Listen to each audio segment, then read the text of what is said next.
In our ninth grade year, that's when I met Carl. We were in a co-ed situation. So ninth grade was co-ed.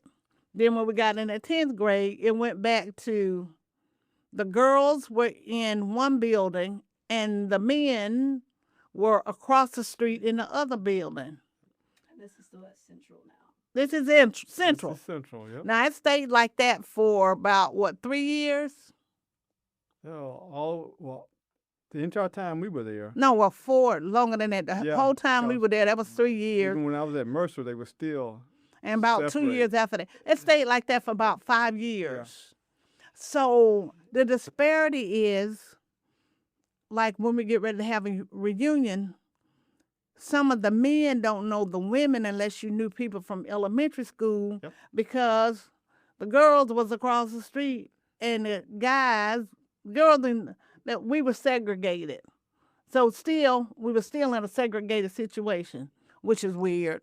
So what, in the morning time, the guys would come across the street, stand over there, talk to the girls till just about time to ring the bell, and then they would go back across the street. But there was only a couple co-ed classes. If you took art, then you came over to the girls' school. The boys had to come to the girls' school. That was a co-ed class. Art was a co-ed class. I think Spanish. Mr. Phillips. And maybe some of the foreign languages. The foreign languages. So you took foreign language. I took German. And so I went my German class was over at the boys' school. So that was the only time that you be in the building.